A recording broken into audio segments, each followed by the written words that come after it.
अस्सलामु अलैकुम वरहमतुल्लाहि ताला वबरकातुहू। अल्हम्दुलिल्लाहि रब्बिल आलमीन वल आक़िबतु लिल मुत्तक़ीन वस्सलातु वस्सलामु अला सय्यिदिल अंबियाइ वल मुरसलीन अम्मा बाद। फ़अऊज़ु बिल्लाहि मिनश शैतानिर रजीम बिस्मिल्लाहिर रहमानिर रहीम।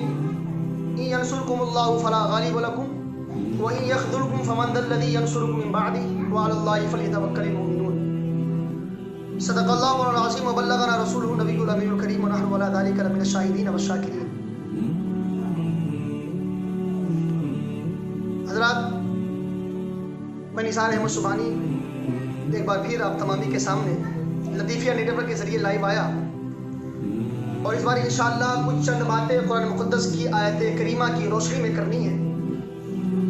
मैंने जिस आयत करीमा की तिलावत की, अल्लाह ताला इरशाद फरमाता है कि अगर अल्लाह तुम्हारी मदद करे तो कोई तुम पर गालिब नहीं आ सकता, और अगर वो तुम्हें छोड़ दे फिर उसके बाद कौन है जो तुम्हारी मदद कर सकता है। और मुसलमानों को सिर्फ अल्लाह ही पर भरोसा करना चाहिए। इस आयत करीमा में अल्लाह ताला इरशाद फरमा रहा है कि अगर तुम मोमिन हो तो गालिब तुम ही आओगे, फतेह तुम्हारी होगी, कामयाबी तुम्हारी होगी, और दुनिया की कोई ताकत तुम्हें शिकस्त नहीं दे सकती। इस आयत करीमा की रोशनी में मैं चंद बातें आपके सामने रखूं कि जिस तरह अल्लाह का फरमान है कि अल्लाह ताला ये इरशाद फरमाता है कि मुसलमानों को चाहिए कि वो सिर्फ अपने रब पर भरोसा रखे, यानी उसकी सारी ताकतें, सारी क़ुव्वतें और दुनिया की जितने भी असबाब हैं उन सब को तर्क करके सारी चीज़ों पर उसका तवक्कुल सिर्फ अल्लाह की ज़ात पर होना चाहिए। इसलिए कि जब इंसान अल्लाह की ज़ात पर भरोसा कर लेता है तो फिर अल्लाह ताला उसकी गैबी इमदाद फरमाता है। इस तरह आपने देखा होगा हमारे तारीख़ में से कई ऐसे मार्के मिलेंगे आपको कि जो सहाबा अल्लाह और उसके रसूल पर ईमान रखते थे, तवक्कुल रखते थे, तो अल्लाह ने उन्हें बड़ी बड़ी जगहों पर, बड़े बड़े मैदानों में उन्हें फतेहयाबी नसीब फरमाई। मैं अर्ज़ करने लगा हूँ, आप सैयदना अमीर हमज़ा को देख लें, सैयदना अमीर हमज़ा रज़ियल्लाहु तआला अन्हु की ज़ात को देख लें। आप तारीख़ में आया कि आप एक हाथ में 35 किलो का तलवार उठाते, दूसरे हाथ में 35 किलो की तलवार को उठाते, यानी अगर दोनों का वज़न अगर देखा जाए तो यानी दोनों हाथ में आपके 70 किलो का तलवार होता। और जब आप मैदान में उतरते थे तो जालिम को इस तरह आप मारते थे, ऐसा लगता था कि कोई ऐसे ही आम तलवार चला रहा हो। बताने का मकसद ये कि सहाबा अर्ज़ करते हैं, सहाबा फरमाते हैं कि हम खाना तो बहुत दूर की बात है, 20-20 साल गुजर जाते हैं, हमें खजूर तक सही से खाना नसीब नहीं होता। अल्लाह अकबर कबीरा। बताएं, जो सहाबा की ताकत ये होती थी कि 20-20 साल गुजर जाते थे, वो खाना तो दूर की बात खजूर भी सही से नहीं खाते थे, और जब मैदान में आते थे तो 35-35 किलो के तलवार को अपने हाथों में उठाकर इस तरह लहराते थे कि ऐसा लगता था कि उनके हाथ में 35 किलो का तलवार नहीं है, ऐसा लगता था कि उनके हाथों में शायद 1 या 2 किलो की तलवारें हों।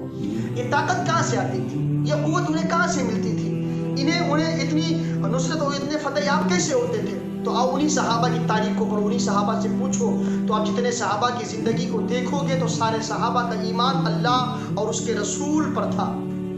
रब का खौफ उनके सीनों में था, नबी की मोहब्बत उनके सीनों में थी, और यही 2 चीज़ें ऐसी थी कि वो जिस मैदान में उतरते थे, अल्लाह और उसके रसूल के फरामीन के कौल पर अमल करते हुए वो जिस मैदान में उतर जाते थे वो मैदान उनका होता था। आज हालात क्या है, आज सारी दुनिया में इतने मुसलमान होने के बावजूद भी आज हमारी खानकाहों को तोड़ा जाता है, आज हमारी मुक़द्दस मज़ारात की बेहुरमती की जाती है, आज हमारे बच्चों को भी चौराहे पर मारा जाता है, हमारी औरतों के साथ बदकारियाँ की जाती है। लेकिन आज का मुसलमान खामोशी से सिर्फ उसे देखता है। हमने आवाज़ उठाना अपने आप को जुल्म समझा, हमने ये सोचते कि अगर हम आवाज़ उठाएंगे तो हमारी आवाज़ें नीचे दबा दी जाएंगी। ज़ालिमों, याद रखना, ये भी एक जुल्म है कि इंसान जुल्म को देखकर उस जुल्म को छुपा दे, उस पर आवाज़ ना उठाए, ये भी एक जुल्म है। हमें चाहिए कि हमारे ऊपर अगर जुल्म है तो हम उसका डट कर मुकाबला करिए। ये हिंदुस्तान है ना कि आज से 100 बरस पहले देखें आप, 5 करोड़ की आबादी थी हिंदुस्तान की सरजमीन पर, बड़े बड़े जालिमाए सोचने लगे कि हम मज़हब इस्लाम को मिटा देंगे। लेकिन आज दुनिया देखती है हिंदुस्तान आज 100 बरस के बाद आज पूरे हिंदुस्तान की तारीख के मुताबिक 25 करोड़, और अगर आप अपनी तारीख में देखेंगे तो 35 करोड़ मुसलमानों की आबादी पर मुश्तमिल ये हिंदुस्तान है। जहाँ 5 करोड़ की आबादी थी आज 35 करोड़ मुसलमानों की आबादी है।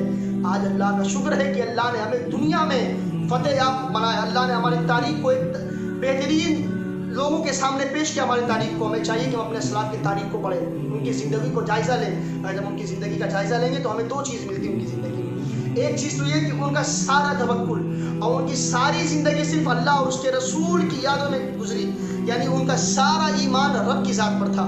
अगर मुसीबतें आती तो बर्दाश्त करते, खुशी मिलती तो अल्लाह का शुक्र अदा करते। और दूसरी चीज़ ये थी कि वो हमेशा अपने नबी की मोहब्बत को सीने में बजाते थे, नबी का पैगाम लोगों में आम करते थे, नबी की मोहब्बतों को लोगों में आया करते थे, नबी पर दुरूद सलाम पढ़ते थे, नबी की ताज़ीम बजा लेते थे। ये दो चीज़ें ऐसी थी, अल्लाह का खौफ और उसके फरमान पर अमल और नबी की मोहब्बत, ये दो चीज़ें ऐसी थी कि सहाबा को हर मैदान में फतेह दिलाती थी। तो आज हमें चाहिए कि हम अपने रब से डरें और अपने नबी की मोहब्बत को सीने में बसाएं, अपने बच्चों को नबी की तालीम दें, अपने बच्चों को अपने असहाब अपने असलाफ की ज़िंदगी का जायज़ा बताएं, उनको पढ़ के सुनाएं कि हमारे असलाफ की ज़िंदगी इस तरह गुजरी है कि खजूर पर खाकर मैदान में उतर जाते थे, नई नई शादियाँ होती थी, मैदान में उतर जाते थे। तो हमें अपने बच्चों को ये सिखाना है, हमें बच्चों को ये बताना है कि अपने असलाफ की तारीख को ना भूलें। अगर हम अपने असलाफ की तारीख को भूलेंगे, दुनिया हमें हमारी तारीख को तारीख बना कर देगी। हमें चाहिए कि अल्लाह पर भरोसा रखें, मोहम्मद मुस्तफ़ा सल्लल्लाहु अलैहि वसल्लम की ज़िंदगी को उनके ज़िंदगी के साथ अपनी ज़िंदगी गुजारने की कोशिश करें, सुन्नत मुस्तफ़ा पर अमल करें, हदीस करीमा पर अमल करें। अल्लाह ताला हम सबको इस पर अमल करने की तौफीक और रफ़ीक अता फरमाए, आलम इस्लाम को बुलंद फरमाए, आलम इस्लाम का बोलबाला अता फरमाए। व आखिर दावाना अल्हम्दुलिल्लाहि रब्बिल आलमीन। अस्सलामु अलैकुम व रहमतुल्लाहि ताला व बरकातुहू। और एक मुख्तसर सी गुजारिश ये है आप तमामी से कि इस चैनल को आप लोग सब्सक्राइब कर लें और लाइक कमेंट और शेयर भी करें, ताकि आपको इसी तरह आपसे कुछ दीनी मालूमात आप तक पहुँचाई जाएगी। अस्सलामु अलैकुम व रहमतुल्लाहि ताला।